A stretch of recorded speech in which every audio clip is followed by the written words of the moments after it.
Let me ask you a question. What did you eat for breakfast this morning? Maybe it was toast. Maybe cereal. Maybe a glass of juice and a piece of fruit. Maybe something you've been eating for years. Now, here's the surprising part. One of the most common breakfast habits among adults over 60 may be doing the exact opposite of what people think it's doing.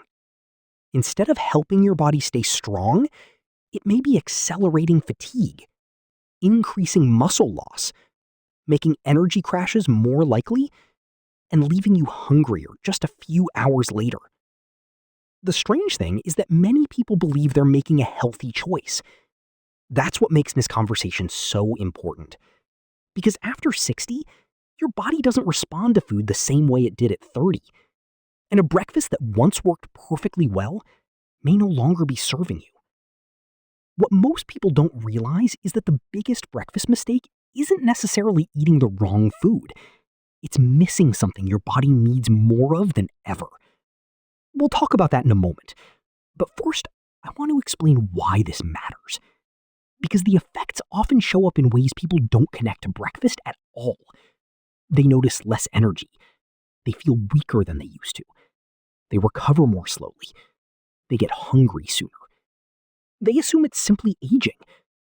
But what if part of the problem starts before 9 a.m.? And what if one simple adjustment could make a noticeable difference? Let's begin. Now, this doesn't mean carbohydrates are bad. Far from it. The issue is balance. And that's where many breakfasts fall short. Because while the plate may contain plenty of calories, it may contain very little of the nutrient aging bodies increasingly depend on: protein. In fact, one of the most common nutrition mistakes I see is people reducing protein at the exact stage of life when they need to pay more attention to it. This is where many viewers have a surprising realization. They think they're eating lightly, but what they're really doing is underfueling their muscles. And that can create a chain reaction. Less protein can contribute to muscle loss. Less muscle can make it harder to stay active. Less activity can lead to further weakness. And over time, that cycle becomes difficult to reverse. Now, here's the part that surprises many people. The goal isn't necessarily to eat more food. It's often to eat smarter food. A breakfast with protein tends to keep people satisfied longer. It supports muscle maintenance, and for many individuals, it helps create more stable energy throughout the day. But there is another breakfast mistake that's even more common, and it has nothing to do with how much you eat. It has to do with what you drink. Many people start their morning with fruit juice. After all, fruit sounds healthy. Juice sounds natural, and decades of advertising reinforce that idea. But here's what often gets overlooked. When fruit is turned into juice, much of the fiber is removed. Fiber plays an important role. It helps slow digestion, it helps with fullness, and it helps create a steadier release of energy. Without it, many juices behave very differently than people expect. Again, this isn't about fear. A small glass of juice isn't automatically harmful. The issue arises when juice becomes the main feature of breakfast, while protein and fiber are largely absent. And that brings us to something even more interesting.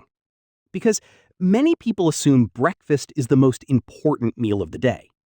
But research suggests the quality of breakfast may matter far more than simply eating breakfast.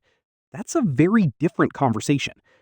A sugary breakfast and a balanced breakfast can create very different outcomes, even when they contain a similar number of calories.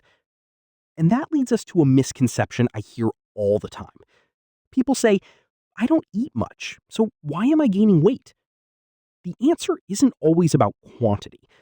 Sometimes it's about how foods affect hunger. Certain breakfasts leave people satisfied. Others leave them searching for food 2 hours later. Over months and years, that difference matters. Now let's talk about the breakfast mistake that almost nobody considers. It's not what's on the plate. It's what isn't happening after breakfast. Movement. Many older adults spend most of the morning sitting. Again, this is understandable. Life changes. Retirement changes routines. Energy may not be what it once was. but even modest movement after meals can be surprisingly valuable. A short walk, light activity, gentle movement. For many people, these simple habits support healthy blood sugar management and help maintain mobility.